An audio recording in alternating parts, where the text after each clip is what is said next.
Hey, what's going on, guys? Got a 2012 Toyota Sienna here. I'm going to show you how to change the low beam and high beam bulb using this car. So go ahead and pop the hood here and make your way to the front center. You can pull on this little lever and lift up and prop the hood up using this hood prop there. Now, there's two bulbs. There's a high beam bulb, which is a 9005. There's a low beam bulb, which is an H11. So over on this side, for example, this side's probably harder to get to.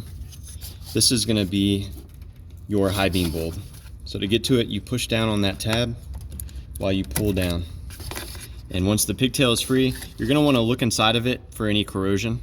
If you see corrosion there, you'll wanna replace this. And you just grab this and rotate it counterclockwise. It's gonna be in there pretty tight. Oh, there we go. So that's that. It'll come right out. See if it comes out with the O-ring.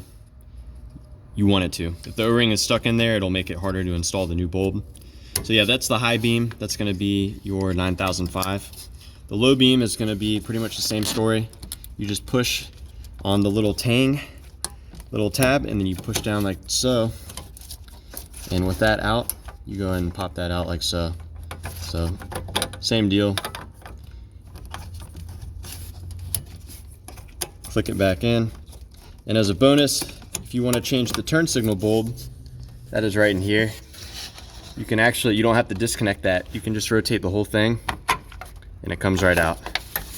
And this one is a 3457. So yeah, that's about it. Let me know if you guys have any questions.